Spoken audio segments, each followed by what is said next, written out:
Much of the church in the earth today has become dull of hearing and thinks all things continue as they were from the beginning, unaware that the enemy has already overrun them and their lands, and rejoices in their demise.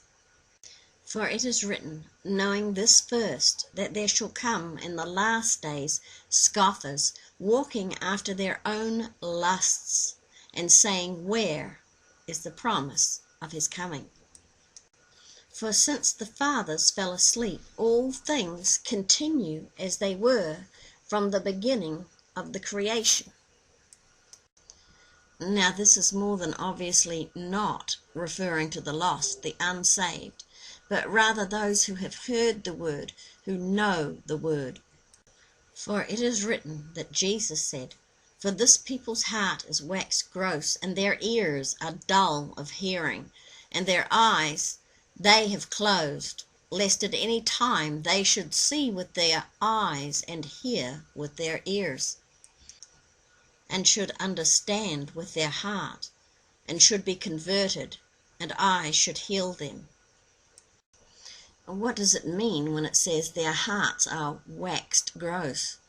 It means they have become coarse, indecent, crude.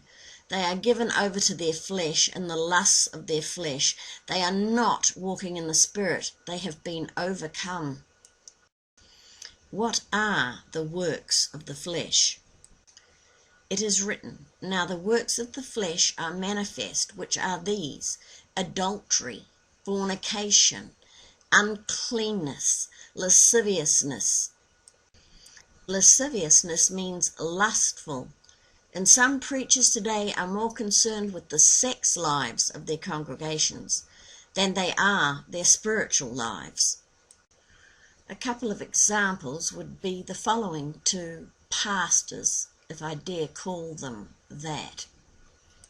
And some pastors and prophets have been given over to adultery and many other sexual sins, even homosexuality, burning in their lust towards the same sex.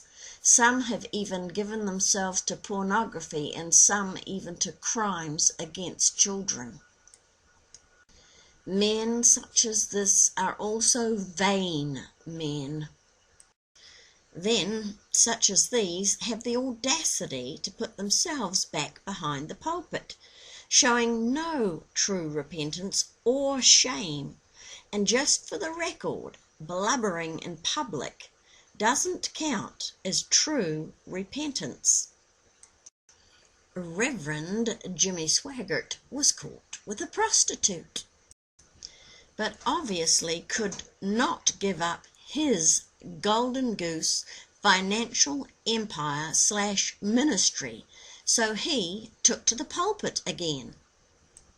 Reverend Jim Baker was caught fleecing the flock and was sent to prison, but before too long was back at it again. He has every false prophet and teacher under the sun on his show. He still has learned nothing. Both of these men have set the standard for those ministers who came after them, that it is just fine to commit gross sin and still return to the pulpit to shepherd the flock. Back to the works of the flesh. Idolatry, witchcraft, hatred, variance, emulations, wrath, strife, seditions, heresies, envyings, murders, drunkenness, revellings, and such like, of the which I tell you before, as I have also told you in time past, that they which do such things shall not inherit the kingdom of God. All these things are evident in the thing that calls itself the church today. There are heretics on every hand, puffed up persons who have many who follow after their pernicious, destructive ways. For it is written, but there were false prophets also among the people, even as there shall be false teachers among you, who privily shall bring in damnable heresies, even denying the Lord that bought them, and bring upon themselves swift destruction. And many shall follow their pernicious ways, by reason of whom the way of truth shall be evil spoken of.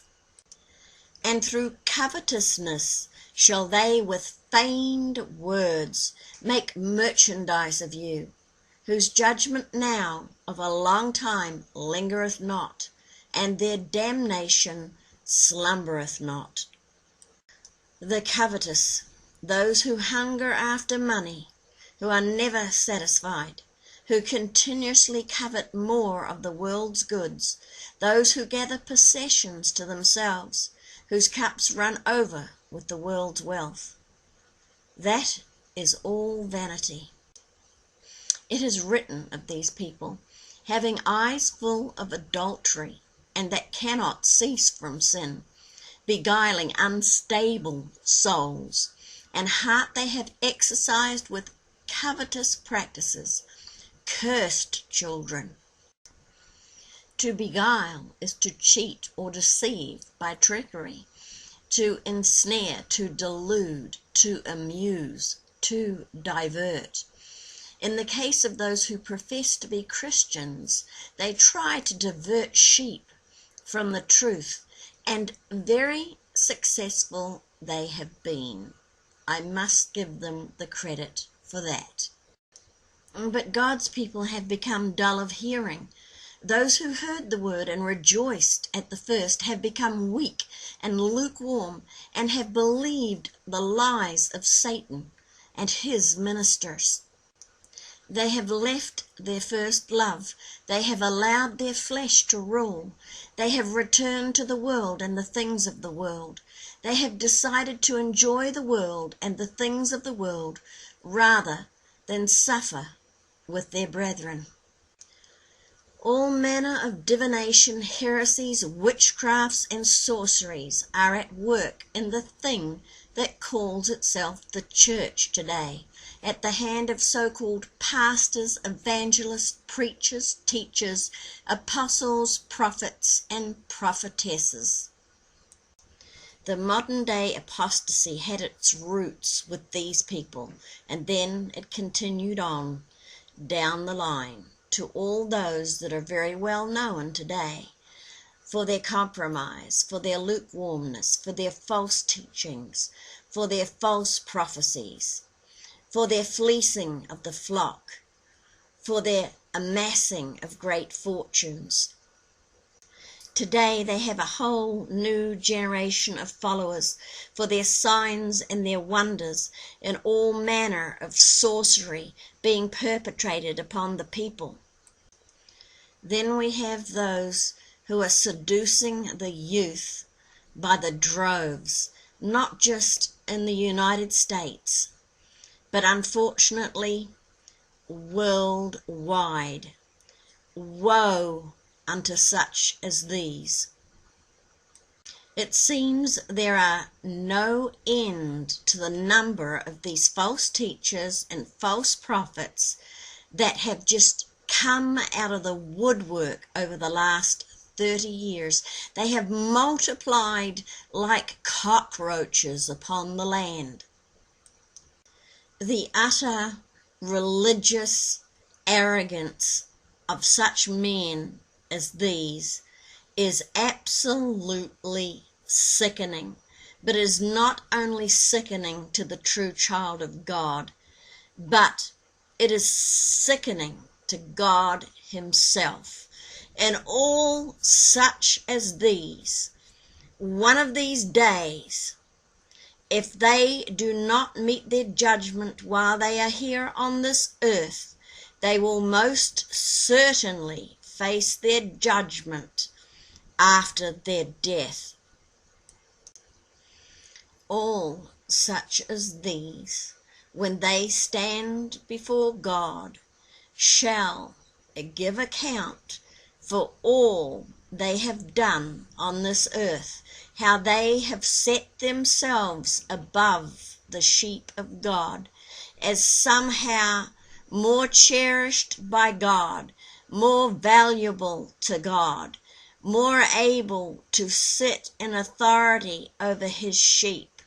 Oh, how they shall weep and wail in that day.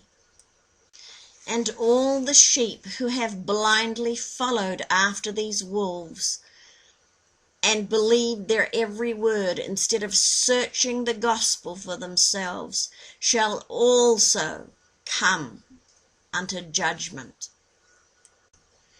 For it is written, and for this cause God shall send them strong delusion, that they should believe a lie, that they all might be damned who believed not the truth, but had pleasure in unrighteousness,